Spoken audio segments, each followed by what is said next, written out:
Like we're live, and welcome to VOD TV's real-time conversation. Very fortunate to have Thomas Crowell and Don Simon with us today. I'll go a little bit into their background in a moment, but we're going to spend the next 30 to 45 minutes talking about intellectual property rights and content creation and the things that you may end up not thinking about when you're putting that video online, or maybe you're broadcasting a video through a service like this and not realizing that maybe you're violating someone's right and someone's ownership of a right. So what we have here is the pocket lawyer for filmmakers. And I met Thomas, I think even before he wrote his first book. It was sometime in the mid 2000s, early 2000s. I met him at a content creation course down in LA. And he really opened my eyes to the challenges that filmmakers have in making sure they do have the package of rights, whether it's music or the actual images, right, that they're putting in their content. And he subsequently wrote this book. And what I've liked about it is that it is accessible. It's something that's small. It fits in your knapsack if people still have knapsacks. And it's the analogies he uses and the stories are very relatable. So it's an enjoyable book and something I recommend reading. And about a month ago, I saw a note that he's going to be doing a new revision of it. And I thought, well, this would be a really good time to kind of talk about some of the issues that have come up since this was written way back when, I think in 2007. And over the years, as VOD's produced local content workshops, we've brought Thomas in for kind of virtual sessions. We've included the book as part of the curriculum. And when I promoted this on LinkedIn, Don liked it and made some comment about it. And I said, hey, that's really cool. And knowing Don now only for a few months, but knowing his background as an artist, just like Thomas is a filmmaker, that Don brings a unique perspective to this because like Thomas, he's also an attorney, but he teaches, an educator like Thomas, and he's been using the book as well. So I thought, it'd be really good to get his perspective, particularly since he's the director of education at NCTC, the National Cable Television Cooperative, to bring his perspective in on this as we have a conversation. And how we're going to do this is Thomas will kind of give a point by point view of some of the things that need to be really looked at as you're producing content. And as he does that, we'll kind of step back and have a conversation about each of those points. So with that, Thomas, why don't I hand the mic over to you? And in fact, I'll mute myself. Fantastic. So welcome, everybody. Thank you for joining us. And because I'm an attorney, and I'm sure Don appreciates this as well, I have to start with the obligatory disclaimer, right? You can't be an attorney and not talk at first through a disclaimer. So bottom line is we're chatting here. I think we all have our professor hats on. We may not represent you in real life. And even if you do, when it's time for Q&A, you wouldn't want us to discuss your personal issues. So bottom line, this is not legal advice. We're going to give you the information as best as we understand it, but it's not legal advice or a legal opinion. So, so that being said, let me jump back in here, and I just want to add one brief thing, if I may, and that's this. Ken had shown us the first edition of the Pocket Lawyer for Filmmakers. Since then, in 2011, I came up with the second edition of Pocket Lawyer for Filmmakers, and I'm now in the process of writing the third. Along the way, I also did a book, The Pocket Lawyer for Comic Book Creators, and I also happen to write a comic book as well. So I'm pretty active in writing, but I would really welcome any of your thoughts as we go along to gauge and see what are some of the areas that that you might identify that you want some more information on from a legal perspective. And now, Ken and Don, if you see me right now, I don't see either of you. Okay, yeah, we turned off our video, but okay. So we can focus on you. But that's okay. No, that was a great intro, and I apologize for not mentioning the comic book lawyer for comic books and the second edition. but quite a few things have changed since your book, and even the second revision probably. So I think as we go through today's conversation, we'll explore that. But first, let's start off with the one that is near and dear to me, being in California, and this whole idea of work for hire. Oh, yes. Yes. Everyone's favorite topic. So let me jump right in. And what I'm going to do is I'm going to share my screen again, if I may. And I think one way that we may want to do this is to just sort of lay the basic groundwork on what is work for hire, and then maybe plug in a couple of California distinctions, and I'll weigh in with some New York distinctions. And Don, if you want to weigh in with some Illinois or Kansas distinctions as well at your leisure. So I'm going to share the screen again so we can sort of get a sense of, okay, work for hire. What exactly is this thing we're talking about, work for hire?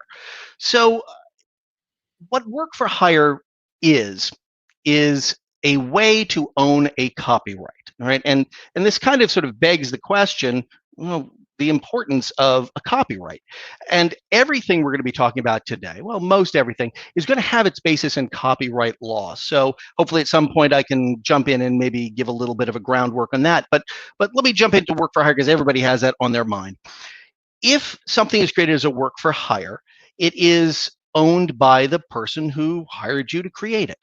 So within that, though, there is a lot of nuance. And there are really only two ways we can get something to be a work for hire. So the first way we have something as work for hire is if you have a work that's created by an employee during the scope of their employment. And that seems pretty straightforward, pretty simple. Okay, if you hire somebody and they're your employee, and what I mean by employee is really what most people mean by employee. The company that has hired you takes out taxes, and they have a lot of control over the work you do and the way you do it, and they may provide the tools, the instruments that you use to create that. And as a result, the work that you produce, you don't even have to sign a contract if you're an employee. All the work that's done within the scope of your employment is automatically owned by that hiring party.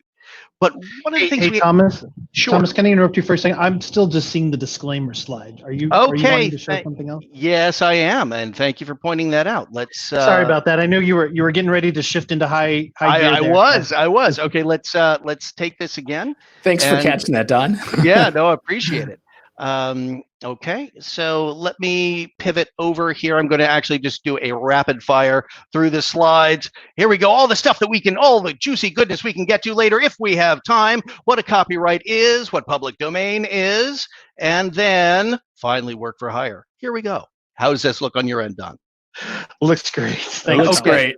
Great. And the great we voice actually too. and we have a page turn as well. Okay, so work for hire, employee. If you are creating work and you're doing so as the employee of a company, the work that is done during the scope of your employment is automatically owned by that employer. Scope does a lot of the heavy lifting here. So for instance, if you are a camera person and you're employed by a company that sends you out to film local football games or concerts or what have you, and that is your duty, that is the scope of your employment. If you write a screenplay on the side that has nothing to do with the employer's work, then you have a pretty good argument that that screenplay falls outside of the scope of the employment, so it wouldn't automatically be captured under the work for hire doctrine. However, and I got to be really, really clear here, a lot of people who work for large entertainment companies, the big studios, they'll be given an employment contract or an employee handbook, which can function as a contract as well. And that employee handbook may say something like this. You may be hired as a camera person, but we think you have a lot of creative value in you. We may ask you to write a screenplay. We may ask you to do some music. We may ask you to perform in one of our films. And this is the scope of your employment. So what that's essentially done in a nice way has largely converted the scope of just being a camera person and turned it into something that's a little bit broader and something that you might not be aware of unless you do a careful read of what that employment agreement is. So one of the things that I always like to advise my clients who are being hired for for work in a large company is to read your employee handbooks and to make sure that it doesn't broaden the scope of your employment beyond what you believe that employment is. So that's the first part. Believe it or not, that's the simplest, if you will, way to get into work for hire. The other way is when we have an independent contractor. Now, an independent contractor is someone who may have their own business. They may be working on a very short-term basis. A good example, I think, is if you are working on a film and you have a company that provides prop making services. So you want 100 ray guns to be made for the science fiction magnum opus that you are directing, and you hire a prop company to produce 100 ray guns. You decide on a design for it, and then they give you the ray guns, at a certain time later for a certain price. So it's likely in that situation that they are an independent contractor. But what you may want is you may also want to own their work lock, stock, and barrel, the copyright to that work as a work for hire. And there are reasons we can sort of go into as to why work for hire may be better for a filmmaker than just getting a copyright assigned. But if you want to get it as a work for hire, you must have that independent contractor sign a written agreement. And that written agreement has to have some magic words in it. It's funny, there are not a lot of magic words in the law, but this is one of those places where it really has to say something like this contract and the job performed is done as a work for hire or a work made for hire or a specially ordered and commissioned work. And it's in the statute section, Title 17, Section 101. It goes into this in the copyright law, and you need to have these phrases. And here's our first distinction. In New York, which is part of the Second Circuit, you can, as long as you agree to do that as a work for hire, you can memorialize that in writing after the fact. But in the Ninth Circuit, like in California, that must be in writing before the work actually starts. And it's a good idea to include what's called an alternate copyright assignment clause. So that's basically, in non-legalese, a paragraph which says, okay, it's a work for hire, but if for some reason it's not a work for hire, then you, the artist, assign all of the copyright to me anyway. Now you may think, well, gosh, if it's just as easy as putting that language in, why even worry about this strange work for hire thing?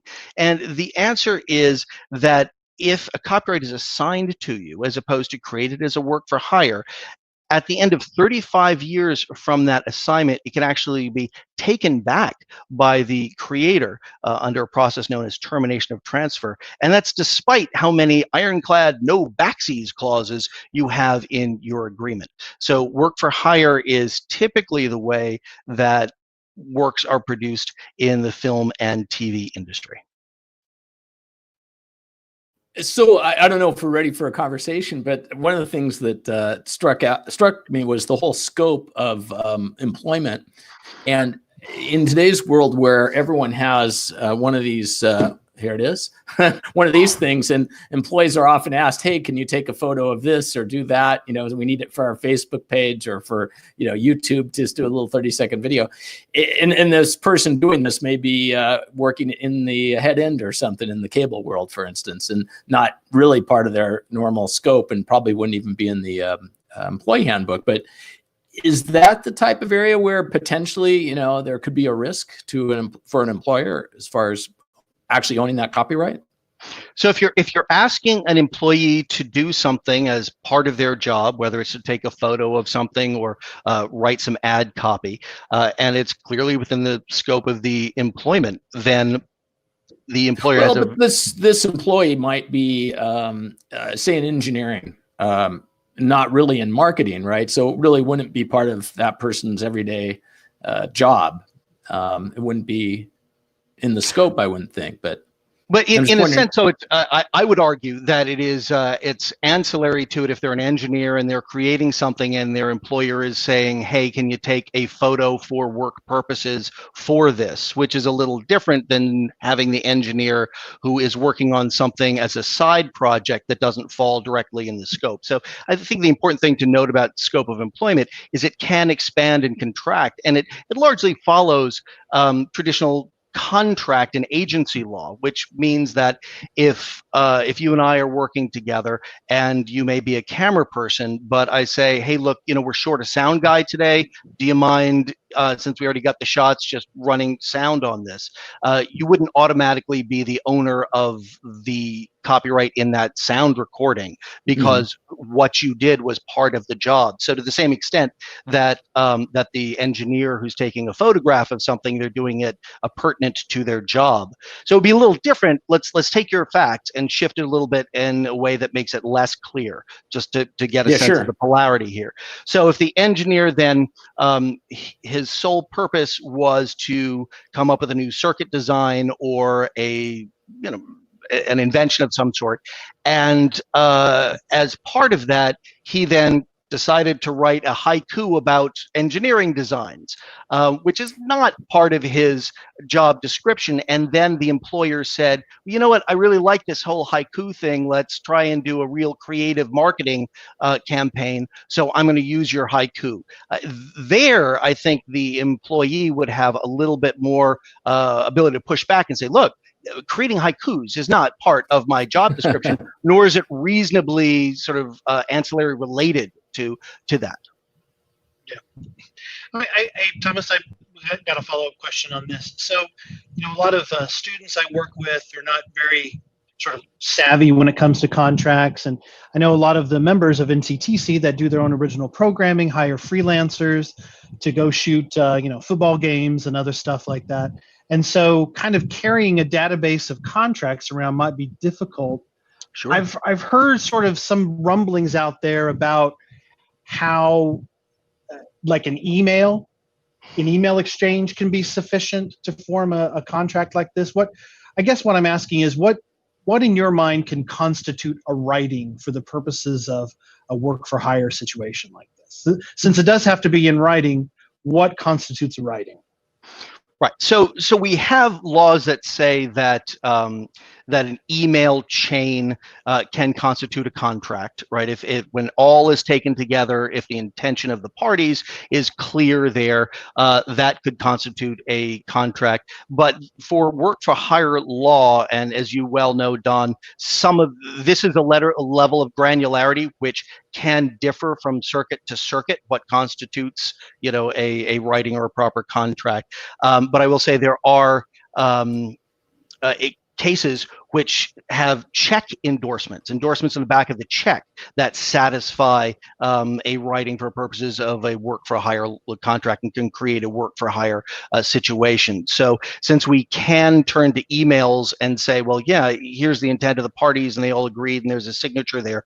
Well, I think for work for hire, the key though, in terms of drafting, whether it's email, check, or, my favorite, an actual contract in writing, that's clear. The signatures? Key, right. The key is that it has to be clear that this is work for hire, which is why I mentioned those magic words that are in there. So as an example of where it gets a little vague, because when people who, especially non-lawyers, are writing back and forth to each other, they might not think in terms of copyright ownership as much as they're going to think in terms of, well, when do you need it and how much am I going to get paid and what's the credit going to be? So so there could be a lot of assumptions going in there. And if you don't have a work for hire, but you have an email chain back and forth that shows that, the contracting party hired or engaged this creator to make something, then even if you don't have any copyright language, the contracting party can still make a really good argument that they have, at a minimum, what's called an implied license to use something for the purpose that they were discussing it. One of my hands down favorite cases in this area has to do with a horror film called The Stuff from the 1980s, one of those real like B-level horror movies, which involved, so if you think of The Blob, it was like The Blob, but only it was killer yogurt. That was the big monster here. So I'm going to go really quickly through it, and it's basically the filmmakers hired a special effects company to create the killer yogurt effect, and there was some dispute between them, and the contracts weren't that good, and the yogurt special effects company said, you know what, you don't have a copyright to this. I know you paid us, but there's no work for hire contract, and went to litigation. And the long and the short is the court said, well, even there's no contract, even though technically the filmmaker doesn't own lock, stock, and barrel the copyright to this footage, there was still an implied license to use the footage for purposes of including it in the film. So there are a lot of ways where the filmmaker can still grab a hold of something and use it pursuant to what the understanding of that use was. But as Don, as you probably know, when it comes to licensing, you know, you have to be really, really clear what those uses are, because courts will construe them in the tightest possible fashion. Yeah. So, you know, the beginning of VHS, going way back when, there was a lot of back and forth over whether movie companies actually had the rights to put and to distribute the movies that they clearly had the rights to into VHS format, because that was seen as a new use. So there are ways around that, but you could, relying on an implied license is, I don't think, ever a best practice. Well, I think you've given new definition to WFH, right? Everyone's thinking of work from home, but work for hire, right? That's the key, 3 magic words, I think. So I don't know, do we want to go on to the next topic, which I think that engineer who had written the, how do you say that again? Anyway, the haiku. Poem. Yeah, the haiku. The haiku, yeah. Anyway, he had written the haiku, but he partnered up with the accounting manager, and she was helping him get it published. So you've got this joint authorship thing going on. So what you know, tell us about that. Great segue. Thank you so much. And it's something you didn't know where I was going with that, did you? No, but it landed. You stuck the landing. So joint authorship. Let me see if I can do this so you can actually see the slide. And let's see. I love your slides, by the way. Thank you. You know what? I'm not sure why it's not doing it from here, but goodness. I will talk through as I try and get this up on screen. Apologies, everybody, to how to do this. Yeah, okay. Give me 2 shakes here. While you're doing that, I'm going to stop sharing and just do it manually, just so you know there's no question about it. And I'm going to set it up very briefly. Joint authorship. Here's the slide. I'm going to share my screen now. So joint authorship is a situation where you have a work that you've created with somebody else, and you may not be aware of the fact that the person that you created it with actually is a joint owner of the copyright to the work that you created. So here's how this could look. If you are working together, whether you're screenwriting or you're working on a poem together, or maybe a director-writer combo, if you don't have the right contracts in place, what can happen when you have people who work together to create a copyrighted work? Without a contract, copyright law is going to control how the copyright is owned. And the thing is, you can very easily find yourself in a collaboration sabotage situation. And to put a little bit of meat on what that looks like, if you have 2 people working together and they both contribute copyrightable elements. Now, what I'm talking about here are, lines of dialogue or visual images. There is a small carve out for ideas in the comic book space, but I'm going to stick largely with film here. And they intend their work to be merged together in some way, and there's no signed contract that says, hey, we're not joint authors. And each author has some say in how this work is created and what work gets included in it. Then you're probably looking at a joint authorship situation.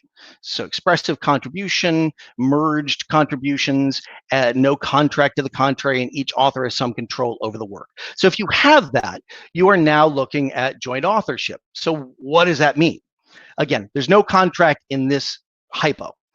So that means that every joint author has the following rights. I'm just going to put these all up on the board and talk through them.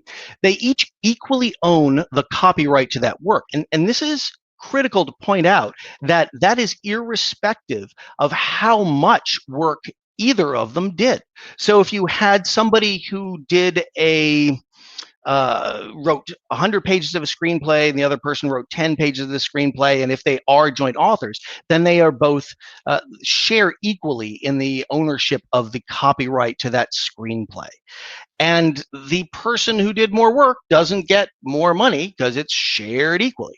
You also have the situation, which is one of the more difficult ones, which is that any joint author has the right to grant what's called a non-exclusive license. And what that means is the joint author can say, yeah, hey, John, my buddy, you can do a version of the screenplay and put it on YouTube, and that's fine. Yeah, I know you're in film school and you're not a good filmmaker yet, but just do it as practice. Meanwhile, that joint author's co-author is trying to set up the film in Hollywood. Now, if Hollywood has seen that there's a really bad YouTube version of the screenplay out there, they may be disincentivized to pick up that screenplay and purchase it and turn it into a big film. The converse is also true.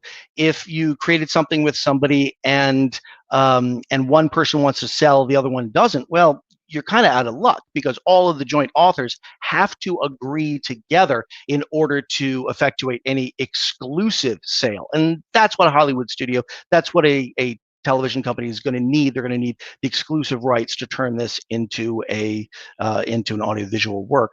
And you also don't have any right to sue each other for copyright infringement. So if we did a wonderful family piece together and we're aiming for the Hallmark Channel for their Christmas season, and then your joint author decides to turn it into a very adult-oriented comic book or something, that might kill the desire of Hallmark or a family-oriented network to pick it up.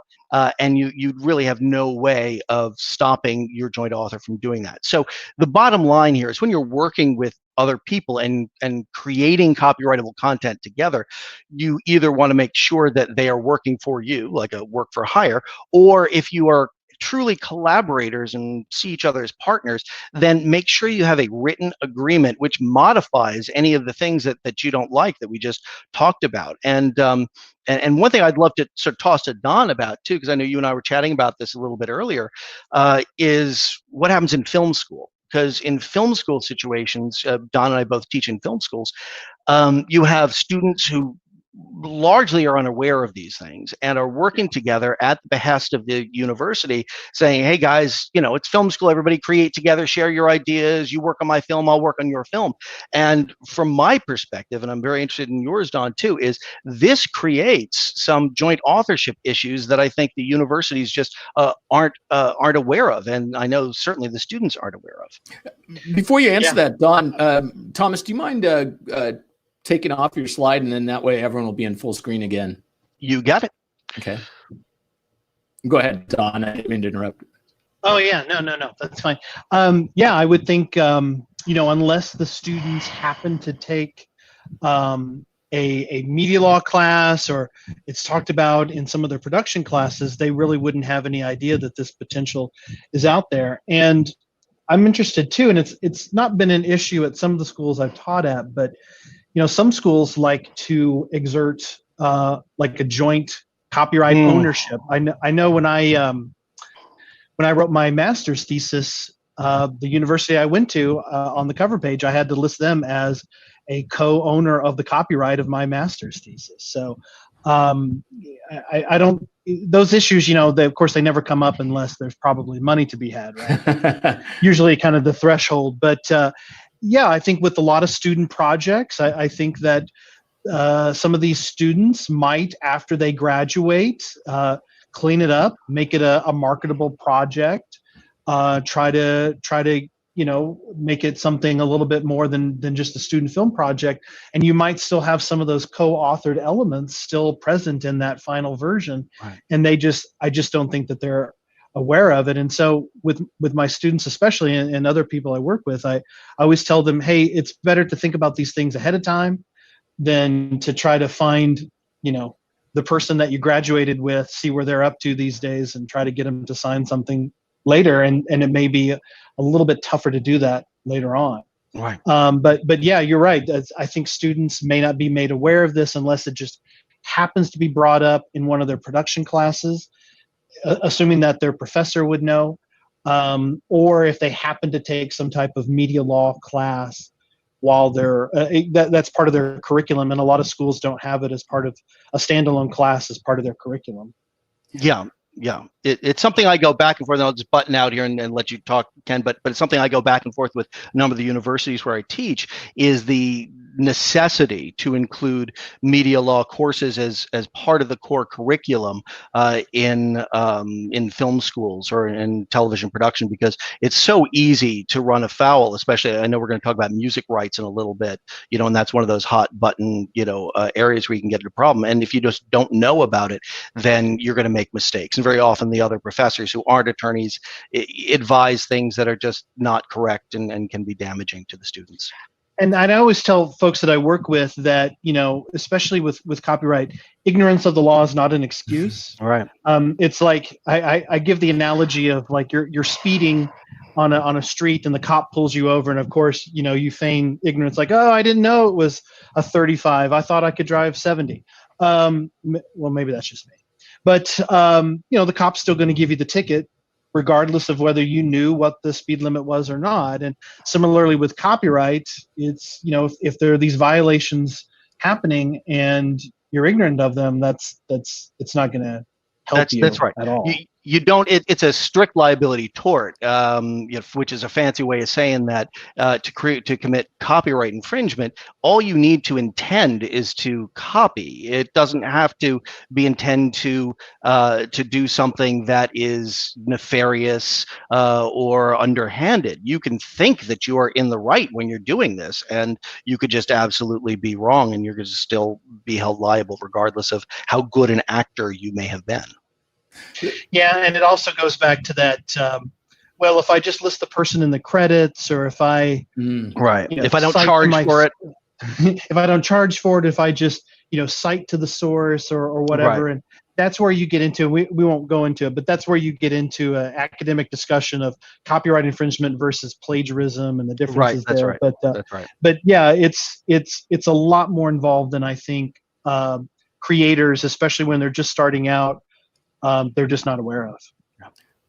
Well, it brings me to a kind of a real-time question. If you have people kind of giving their knowledge, and gosh, I forgot to get any kind of signed agreement from you guys saying, I have permission to put this on YouTube and broadcast it and make a fortune from all the YouTube advertising. Will a verbal contract of you guys saying, yeah, that's okay, Ken? Will that suffice, especially if it's recorded? Or, written contract is probably still the best, huh? Written contract's always the best, but certainly, and I'll speak for myself because I don't represent Don, but for myself, going into this and using this as an example, because it's a good example to use. I knew that you were putting this on YouTube, and I knew that there was a substantial likelihood that you were probably going to be monetizing it. So I think you could, if I suddenly said, I'm shocked to find that you are making money from this, then I think you'd have a pretty good defense to that.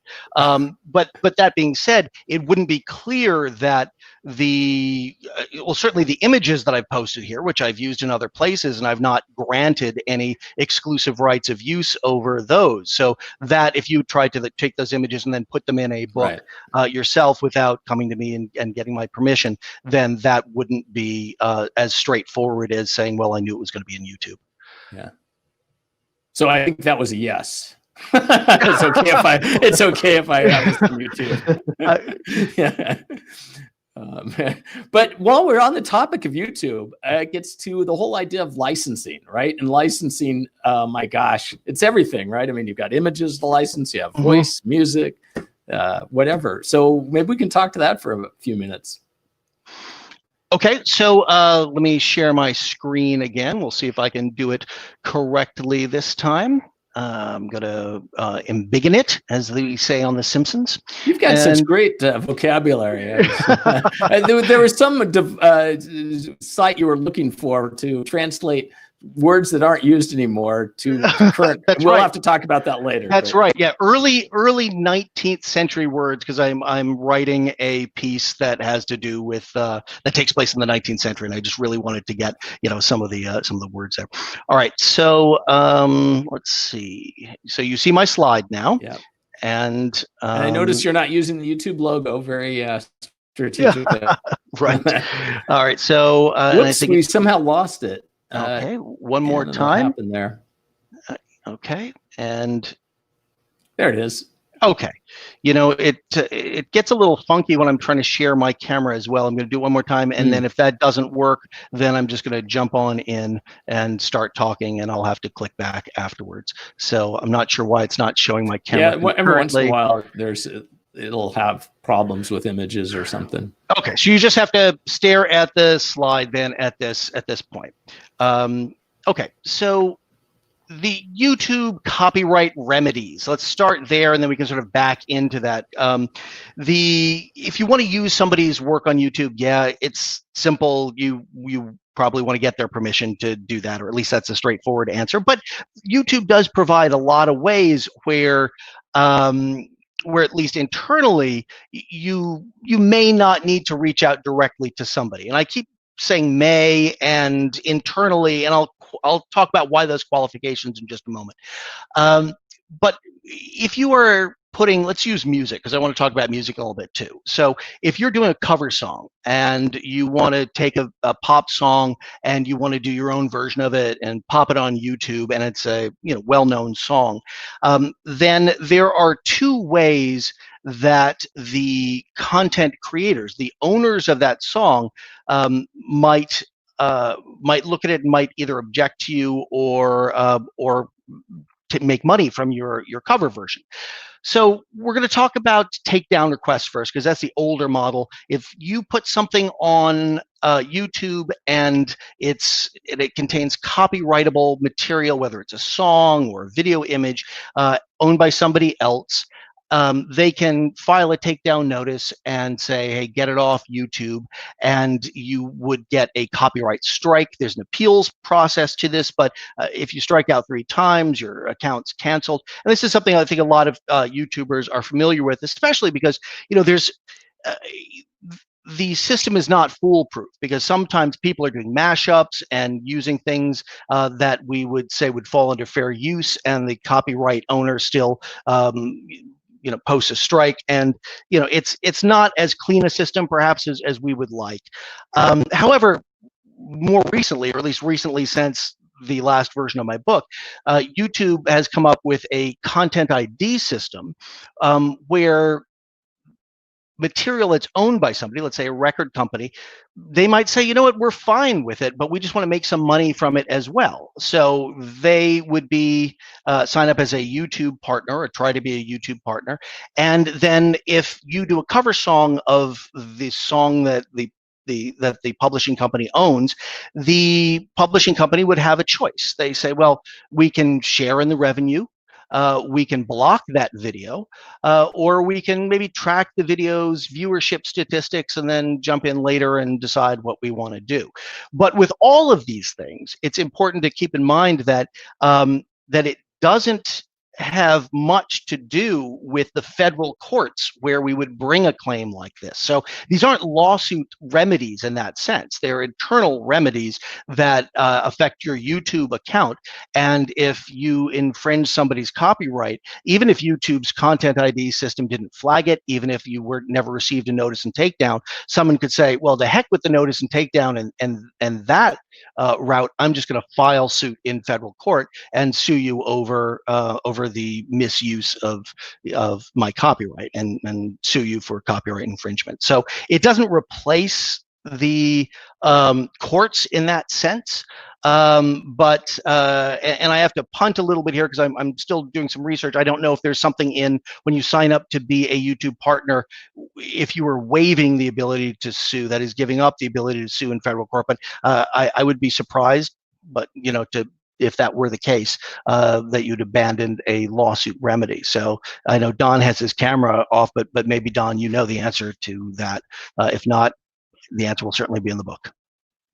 No, I don't right offhand. And my experience in this area, as well as some of the content creators I work with, have just been sort of what they feel to be sort of the shadiness of some of these takedown notices. That maybe there's a little bit of overreach on the part of the IP owners, that maybe something would have qualified as a fair use, but they don't really have the ability to have their day in court because the material's already been taken down. And I always point to the Electronic Freedom Frontier, EFF.org.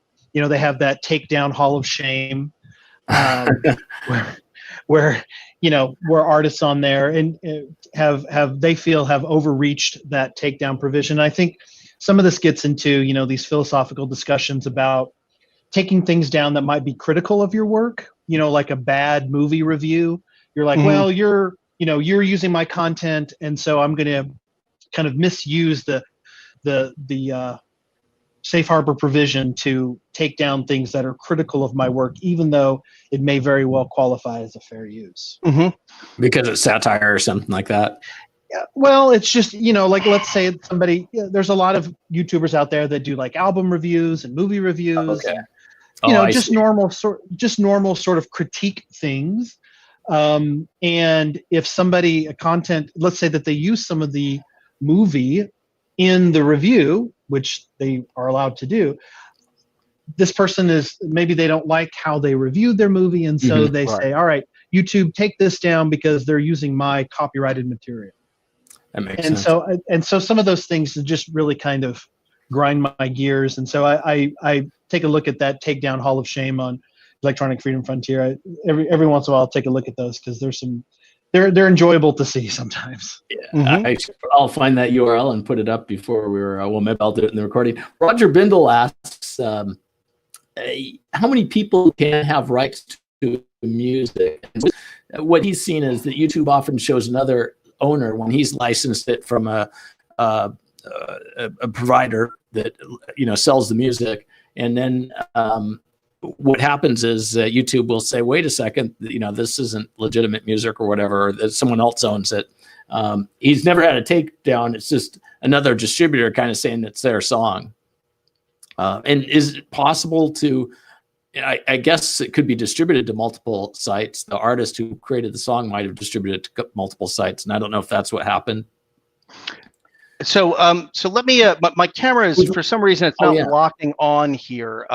So I'm just going to unplug it and plug the camera back in, but I wanted to just ask. No worry, it looks like you're in the witness protection program. So okay, exactly. So give me a second. I'm still here, but for whatever reason, every time I share my screen, there's a bit of a problem with it locking on video again. I'm not sure why that is. So apologies. No, don't apologize. All right. And still nothing, right? Yeah, but we hear your voice loud and clear. So. Okay, and that's the important thing. All right, so maybe I'll just keep the screen share up, so it's not just a blank here.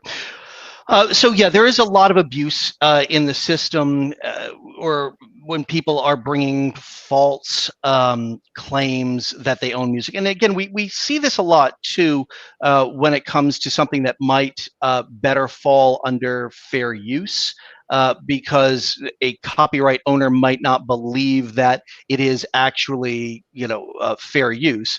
And we may think the person who's used it for, let's say, a mashup video may feel, well, gosh, this is just one part of a larger video that includes a lot of other people's work. So I wouldn't necessarily call that a fraudulent claim, but there are some bad actors out there that do that. Let me use this largely because I have slides on this point to talk a little bit about music rights, and so we can understand a little bit more, how that works, because I think it's hard, music rights are really, really tricky things to understand if you don't work with it on a daily basis. And it's, I think, a lot harder to deal with music rights conceptually unless you have a bit of a background on other copyright rights.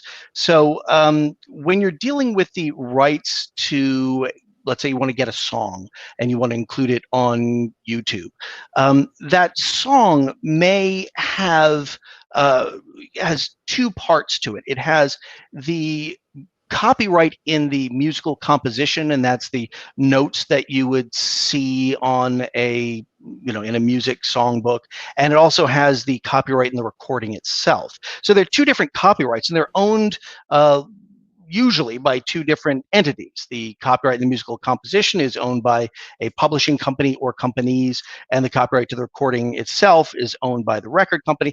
They could all be the same person. If you're writing music and doing all the engineering yourself and distributing it yourself on Spotify, you may in fact be your own record company. But for most pop songs, this is not the case. So because there are two copyrights here, you have to deal with both of those entities in order to get these rights.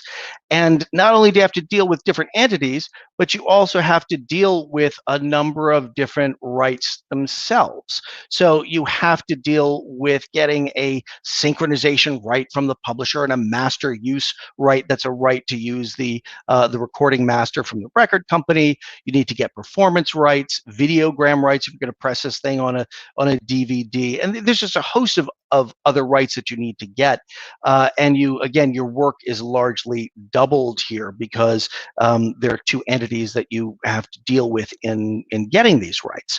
So to get these rights, if you try to get the synchronization rights, that is the rights to use the piece of music, the published music, the composition, not the recording, not the recording by the specific singer, but just recording for you to do a cover yourself, and you want to put it in an audiovisual work, you need to get it from the publishing company. You can get it from the Harry Fox agency that kind of acts as a clearinghouse for these rights. YouTube used to have a way, and it's phasing it out, unfortunately, where it had this great database of publishing companies that, and you know who to contact directly, but it's phasing it out. And you have to get the rights, if you're going to use the actual recording, from the record companies themselves. And when you're doing that, you have to be prepared to negotiate a number of different issues. What licenses are you asking for? What specific uses of the song? In other words, you're going to run over the end credits. Are you going to use it in television commercials for your movie or your TV show as well? How much of the piece are you going to be using? Are you just going to be using a limited bit? Do you want to use the entirety of it? Can you modify that? Most agreements will allow you to edit it for time, but if you wanted to add something and remix it and give it a different character, you'd have to pay more money, and some entities wouldn't allow you to do it. How long do you have the rights for? Where can you show it? In what media? What manner of distribution? How much do you got to pay? And it may sunset after a while. You may have a limited term for this, but if you wanted to pay it to use it after the term and to rebroadcast your program, well, it's a good idea to work in an option price and a future price if you want to use it again after the term of the license expires. Are there any union issues you have to deal with? If you have people who are part of the American Federation of Musical Artists, do you have to pay any union dues, or are there any royalties that are going to be needed to be paid to those musicians? And most importantly, and something that is so forgotten by many non-lawyers, is representations and warranties. You need these companies, the publishing company, the record company, to actually make promises that they have the rights that they say that they have. And you have to put in some teeth in there called an indemnity provision, which allows you to sue them if you get sued by some songwriter who pops up out of the woodwork, and you go back to the publishing company and say, but you told me you were the only grantor, you were the only person I had to deal with. And if you have this indemnification provision, then the provision would state that they would have to pay your legal fees, but in reality, it will turn into a fight. And of course, you have to figure out how these companies and the artists themselves and the copyright owners are going to be credited. But there's a lot to it, as you can see, and it's not.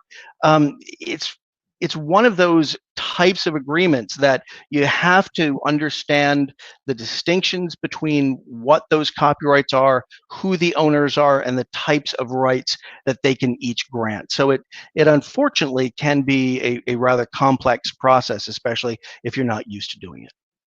Yeah, I totally agree. And I think in my experience with beginning filmmakers and other content creators, I don't think they understand how long this process can take, and also how expensive it can be when they're putting their budgets together. And so I always try to recommend that folks start the music clearance process when they're in pre-production, even though they may not know exactly how long the song will be used. But it can take a long process, especially, or be a lengthy process and expensive, especially if you're wanting to use a recording that maybe the song itself wasn't that popular, but the person singing it might be. And so that's going to drive up the price a little bit.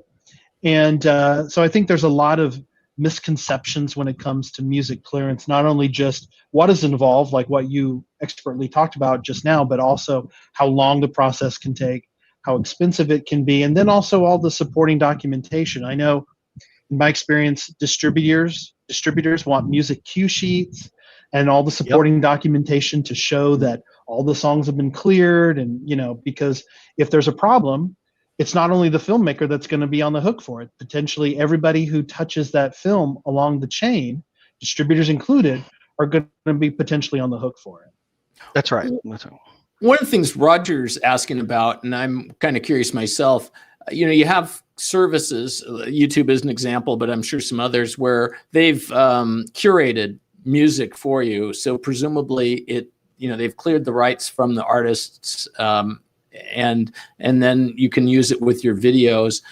It's not so clear if then you could take those videos and put them into other platforms. I mean, is that something that, you get what you pay for? I mean, should you just be looking at buying things, or is it the kind of thing where YouTube doesn't really care and they've gotten the rights for everything, or they've only gotten it for their platform?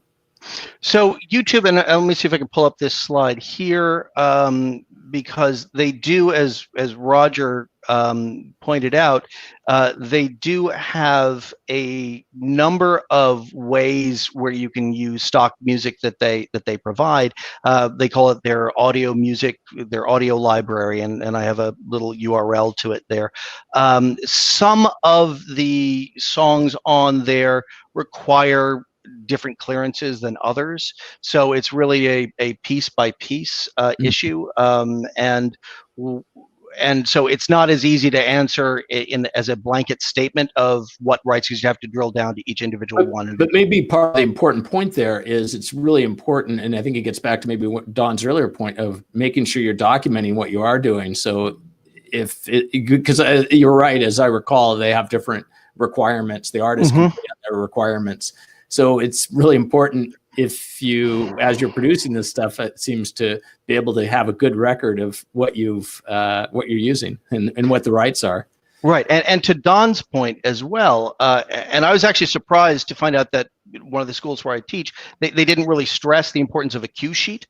And as I think we all know, and probably many of your viewers do, if you're using music on anything that's going to be broadcast or distributed, the distributors are always going to require that you identify who the music owners are, who the publishing companies are, who they have to pay, what performance rights societies like ASCAP or BMI, where you're going to have to pay any of those, or how to deal with Harry Fox and getting those rights if you haven't. But the point is that you have to do a lot of work identifying who the rights holders are, and that's not something that's taught in as many film schools, at least the ones that I've taught, and I've taught in some pretty good ones. That's not something that's always given to the students, unfortunately.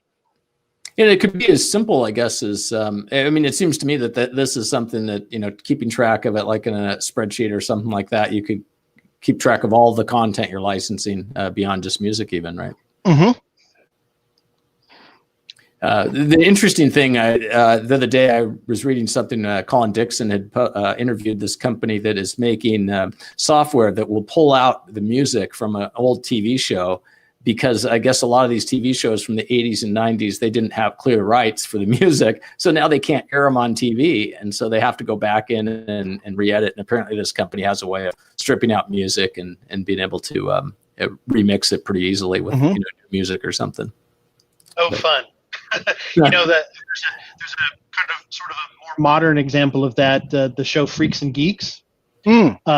Was like that. When it originally aired, it had all this great music from the 70s and 80s, you know, Rush and Van Halen and Journey and stuff like that. But then when reruns of it started to show up on like IFC and other places like that, everybody was like, how come there's something different about the show? And it was because they no longer had the rights to all that music. And so they just basically used sort of production tracks. And it was very, very disappointing. But yeah, the Freaks and Geeks is a classic example of that, where they just didn't have the rights to the music anymore, and it was cost prohibitive. And that also, I think, says something, the fact that the experience just wasn't quite the same, right? I mean, I think you could take, if you have a really good popular song, you could make any kind of subpar video look really good because of the music. Right. That's right. Absolutely right. Yeah. Yeah. Well, I mean, look at the Jaws theme, right? I mean, that was not only just impressive for that movie, but became part of our culture, right? And what is it? 2 or 3 notes, right? And so music is so important to projects, and these rights holders know that. And you know, it's a can be a very complicated and expensive process because of that. So, kind of on the whole copyright aspect of you know, what it covers and what it doesn't, now might be a good time to kind of talk to that. You know, I keep thinking of people using images pretty willy-nilly, and you know, I even wonder, like in this, if I were to show a YouTube video, what would happen, because I'm broadcasting the YouTube within a YouTube and so forth. But what maybe you can address that for a little bit, Thomas. Sure. And I think, you know, one of the things that that this also... You know what? Before we go, sorry, didn't want to interrupt, except Roger said he's still confused. I'm specifically looking at free to use category where author musician has uploaded, and this is on YouTube, which I think we were talking about that category. And this is the category where you've got the music that's YouTube makes available. And the artists have given their permission, and they'll put in there like their Creative Commons, whatever level they want. Right. So let's pause there, right? If it's Creative Commons, and there are different flavors of Creative Commons licensing, but you look to what that author, what permissions, blanket permissions the copyright owner of that soundtrack gave, and that would dictate what you can do with it. You know, my point earlier with the YouTube audio library was really, that's the landing page where you can find all this stuff. And doing a deep dive this morning into it, YouTube calls out that some of the creators and owners of those musical copyrights have slightly different flavors, if you will, of what rights that they're granting. So the easiest thing to put it in plain speak is, I would go to that YouTube audio library page and to see if there are any special qualifiers that say, okay, you can use this, but not in connection with something for kids, or you can use this, but only on YouTube, and you can't use it beyond that. You know, there are Creative Commons licenses which says, hey, you know, you can use it wherever you want. You just have to give me credit for it, or you can use it, but you can't sell the final product. So there, you know, it really is dependent upon the kind of license that the creator granted, and that license should be found in the YouTube audio library. There should be a link to it for each composition. Yeah, I'm apparently, Roger's saying it's free to use, which is a different category. I've asked him to send me a link so I can understand what the difference is. But one thing that just struck me, though, is that it seems like one thing that there's still probably a little bit of a risk, in the sense that probably Google is saying to the creator, whoever's uploading it, you're indemnifying us, that you're saying this is your content, and you're indemnifying us that in case it isn't. But I would imagine there's probably a little bit of risk too, if you're using someone else's content, that if they have ripped it off, right, then you could still be liable, right? Right. So, and that's it's a good point you're making. I'll actually go in and review the YouTube terms of service, but I would be surprised if they do indemnify you for that. I would assume that they're not going to just give that one up for free and say that they're going to stand behind whether or not they own the copyright in all of the component parts of the music that they post. I mean, I agree. They probably have an indemnification provision in there when that musician uploads the stuff for free to use. But as to the ability of the filmmaker who uses it to rely on that indemnification, I would be surprised if it extended to the filmmaker as well. Filmmaker, yeah, that makes sense. And I probably actually I'll look while we're going to the next topic. I'll look into this category that Roger's talking about, but it may be I might have to punt on that. But we were talking about, I think we were going to licenses and what other in copyright in general. What's kind of changed in that area. Sure. So one of the things that we've seen a lot of movement in is fair use, and it's related to licensing because sometimes you may feel that you don't actually need to go out and get a license from somebody because your use would be covered under what's called the fair use doctrine of copyright law. So I'd love to speak on that for a little bit if that's a perfect example. Perfect. Yep. Okay, so let me go to the fair use portion here. And I will start by saying that, fair use is one of those things that there's a lot of confusion. There's a lot of misinformation out there. So I'm going to try and unpack it as cleanly and quickly as I can in a few minutes, but just know that there's a lot of misinformation out there. So what is fair use? Fair use is the ability for somebody to use another person's copyrighted work or a portion of their copyrighted work in the creator's work without seeking permission. The problem is, how much can you use? What uses can you do with it? How do you figure out what's fair and what's not fair? And to unpack it a little bit, let's start, I think, with some myths, because all of the things I'm going to talk about now are not blanketly true statements. And I've heard all of these in my practice. You can use any text under 2,000 words. You can use any music clip under 5 seconds. It's okay to use anybody's work in yours if you don't sell the final product. And acknowledging the source of the copyrighted material is a substitute for getting permission.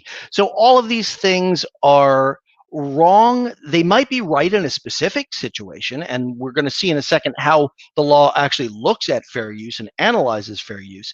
But as a blanket statement, there are very few, if any, blanket statements about how much you can use or without having to go through and analyze other factors. So we're going to get rid of those myths, and we're going to actually drill down, read a little bit of law right now, and these are the fair use factors. 17 U.S.C. 107 is where you're going to find this, and this is what every court that is analyzing a fair use issue must analyze the situation at hand by asking these 4 questions, if you will. And that also, I kind of hid something in there that I want to clarify, and that's this. Fair use is actually a defense to copyright infringement. So the reason I point that out is if someone says, hey, you used a clip of my film in your video, and you never got my permission, and I want you to take it down, and you might think, well, gosh, I did a video that was a critique of your film, and I only used a little bit of it, and that's what criticism and commentary is all about. So I think it's fair use. Now, that's not the end of it. You could be right, but they could still sue, and you would have to basically make your argument in court. So it's not the case that someone can call you up and say, hey, you used something of mine, and you say, no, fair use, and you slam down the phone, as Don was joking with me the other day. It's not a get out of litigation free card. So what do they ask? I think I used the word sucka. Sucker. Yes, that's right. That's the important legal magic word there. It's a fair use, sucker, and then you slam down. Right, exactly. So a court That was a movie, I think, too, from the 70s. So a court has to ask four things. It has to, when it's presented with a fair use issue, and let's assume that we're now doing something where you used a little bit of somebody's film and you've done a review of their film, and you've taken, scenes from a popular film, and now you've gotten sued by the company that says, hey, we didn't like your review, you made us look really bad, and you didn't get permission to use the video footage, so therefore it's copyright infringement, and here's your lawsuit, and you defend using fair use. The court must ask at least four questions. It must say, okay, what was the purpose and character of your use? In other words, what did you do with the bit of the movie that you took? Did you make something that was very much in the vein of social commentary or criticism or parody or satire or for educational purposes? If so, then it's going to be more likely than not that what you did would fall under fair use. However, if you just used it to make a movie of your own, if you took one of the Avengers movies and then you edit it down to a half-an-hour Avengers special with you in front of a green screen, acting the part of your own superhero, that would probably not win this factor. But the court's not done. This is the important thing to keep in mind. There are four factors at least. The second thing the court does is it turns its eye away from what you did with it, and it looks at what the nature of the copyrighted work is. So in the case of a film or creative work like a bit of music or a literary work, they're going to afford that a lot of copyright protection. So this is in contrast to something like a newspaper article or a news broadcast. So you have broader rights, and the U.S. Supreme Court's even ruled on this, that you have broader rights to use excerpted portions of a newspaper article than you do of a movie. Mm-hmm. But the court's still not done. Then they take a look and they say, okay, how much did you use? And not just how much, but was it the heart of the work? Did you use something that was a real critical portion? And when I teach this in my classes, the example I give is from the very first Star Wars movie, A New Hope, back in '77. So I'm assuming, since everybody hopefully has seen it, I'm going to not worry about spoilers. And if you take a portion of that film, that's one of the many shots of stormtroopers' feet running through a Death Star, and you just take a couple of seconds of that, I think you could fairly say that just on this factor, that's not the heart of the work. The close-ups of the white-shoed stormtroopers running through a hallway, that's not the heart of Star Wars. But if instead you took a similar amount of time of the scene where Ben Kenobi and Darth Vader are having that lightsaber battle, I think that's clearly a much more substantial moment in the film. So a court would have the Lucasfilm or Disney now win on that factor if you took the lightsaber battle. Then the final thing the court has to look at by statute, but there may be others, is the effect of the market on the work. So in other words, if you took a song, let's say, and sampling falls into this sometimes. If you take a song sample and you're creating a song that might arguably compete in the same genre of music as the song that you took, the copyright holder of the original work may be able to make the claim that you're competing and you're affecting the market for their work. The court would also look at things like, well, did you give copyright attribution? Did you sell the final work? Did you try and remove somebody's copyright from the work and hide it and make it seem like it's your own, which may be willful copyright infringement and getting you into a whole world of hurt if you do that, both of the DMCA and with other portions of the copyright statute. So the overarching point is that it's not as simple as saying, hey, I'm a school teacher and I'm using this stuff online to educate students. There are some carve-outs for face-to-face instruction. So if I show a portion of a film in my film school class, that is very often treated very differently than if I post it online. And look, I'd welcome any case law that people know about that might say that those distinctions are coming closer together in this time of pandemic Zoom education. But for something like, for instance, that we're doing right now, where it's broadcast with anybody who wants to jump in on this link, the fact that I'm teaching right now, I wouldn't feel comfortable that it would therefore necessarily insulate me in the way that being in a classroom would in face-to-face teaching. Hence, back to that YouTube logo that you had that wasn't the right, logo exactly. used, right? right. Example. So that's in a nutshell fair use. Obviously, there's a lot more to say about that. But the key to understanding fair use, in my mind, and to making the best fair use claim that you can, is transformative use. And what that means is, if you're taking somebody's work, really try to transform it, add something new to it, create a different purpose, different character, give it new meaning and message. So the more you are using it as a building block, if you will, of a new creative work that is a different message, the more likely you're going to be to prevail in a fair use defense. I mean, one of the famous, and I think to date the only case that the U.S. Supreme Court has ruled on fair use is a case involving the rap group 2 Live Crew's use of the song Pretty Woman. And they did a rap version of it, and Roy Orbison's estate, I forget which, sued and said, hey, we didn't like what you did to this. And they were able to successfully defend because they turned it into a rap version and made the character very, very different, and it was at a different message to it. So the Supreme Court said that that's right on point. And this is Campbell versus Akafro's Music, if anybody's interested in the citation. So the more you transform something, the better, but it is ultimately up to the court to decide. So relying on fair use is not necessarily the best move, the best practice. Even though you may win on it, you're still going to have to spend a lot of money on legal fees trying to make that case in court. So if you can get a license, I suggest you do.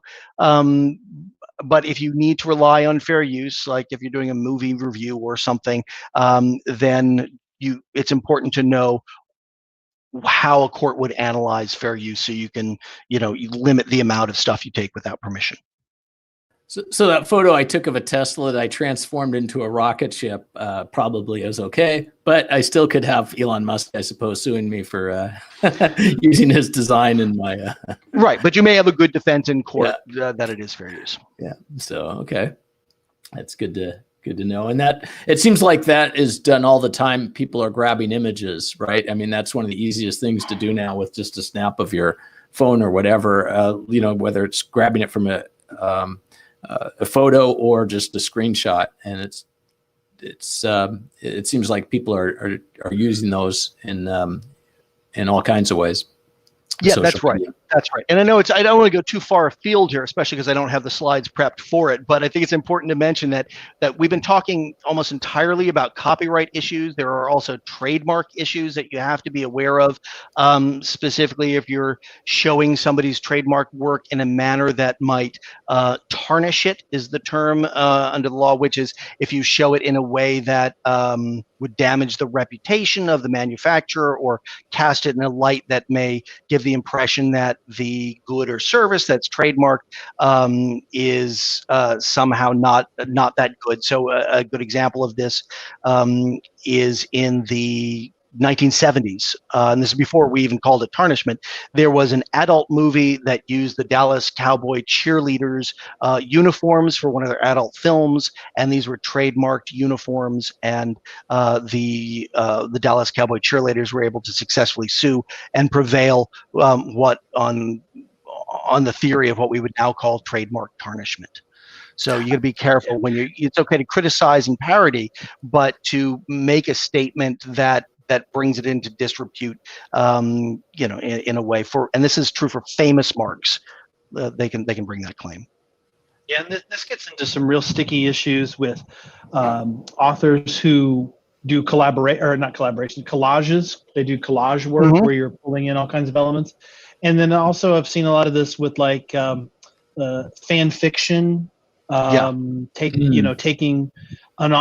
unauthorized next chapter stories and things like that, where you're pulling all these elements together.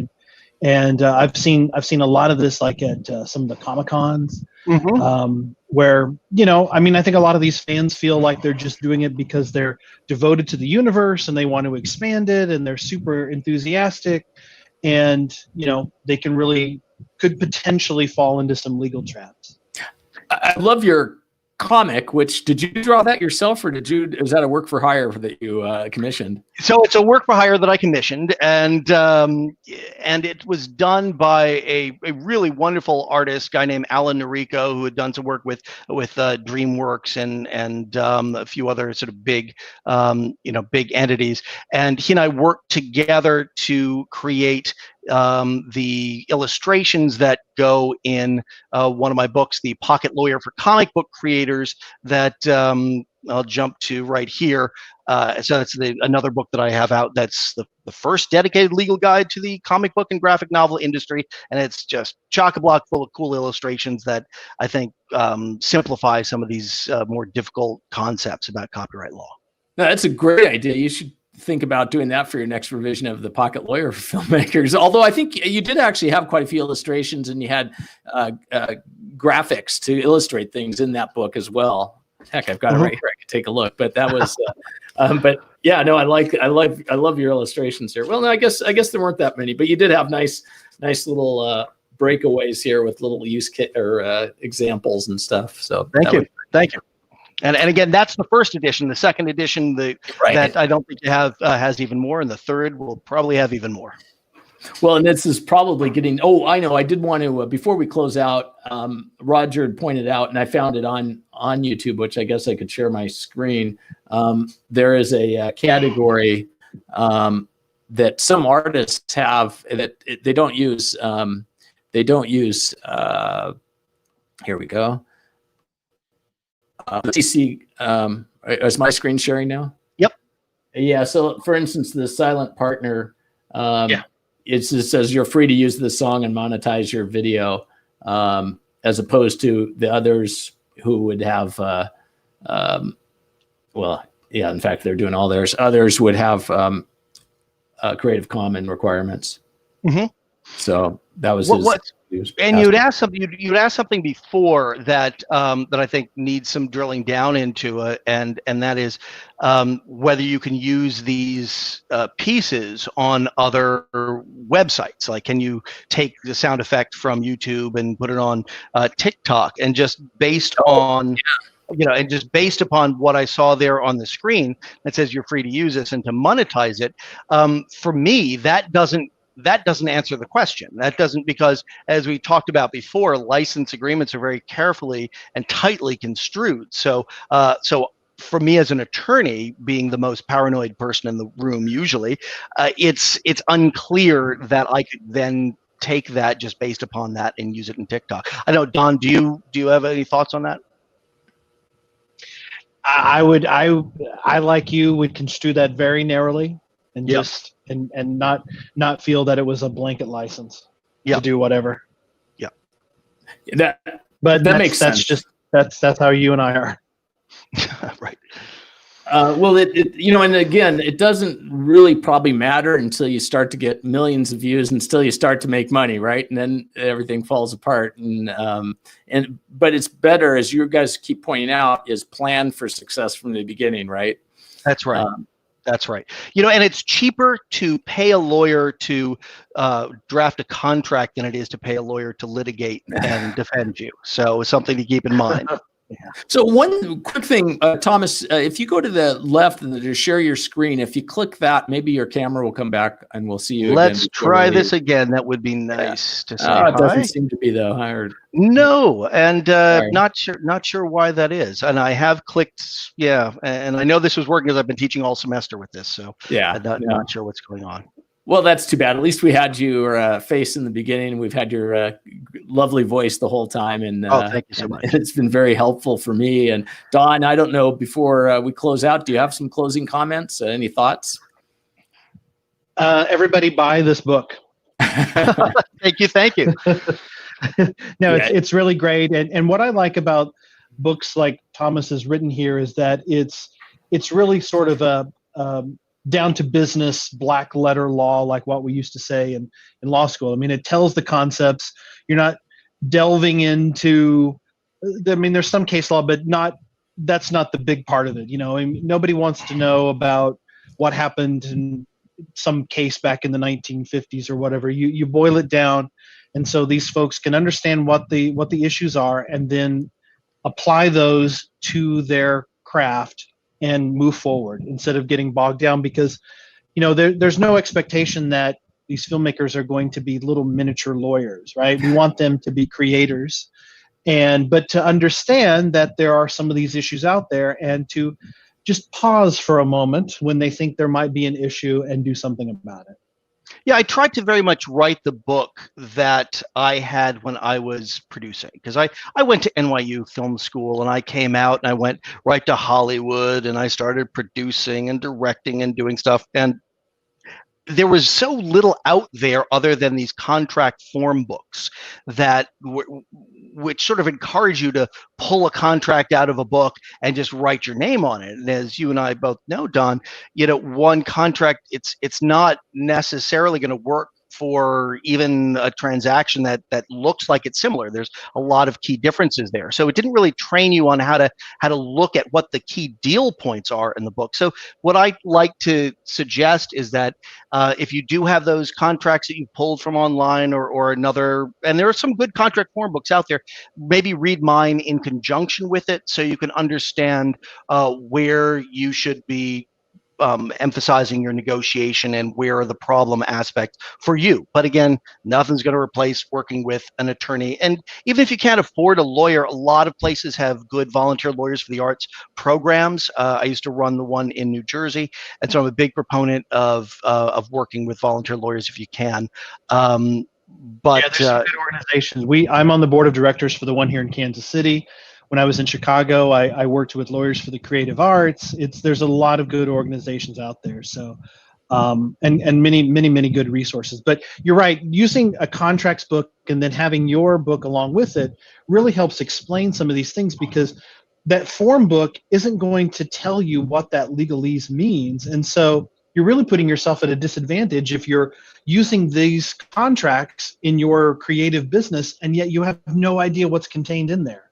Right. The devil really is in the details with some of these contracts. And so learn what they are, and Thomas's book really can help you with that. Thank you. Yeah, and I'm looking forward to the next edition. I guess I need to read the second edition first, but I'm looking forward to the next one. And looking forward to seeing you in person, both you and Don in person again at some point, hopefully not in the too distant future, but we'll see. But again, I appreciate both your time this afternoon. This has been very helpful, and I will be adding this to the VOD TV website with markers at various points and putting a couple of the references that we discussed in there. So look for that this weekend sometime, hopefully. Well, thank you for having me. Yeah, so thank you guys. And we'll be, I don't know if we'll be broadcasting next week, but maybe in a couple of weeks, we'll be talking to someone in Minnesota who's doing some really cool things with her community in terms of developing an auditorium, and a telecom company is doing that. So stay tuned for that. Guys, if you want to stay on for just a moment or two, that'd be great. I'm going to end the stream right now. And it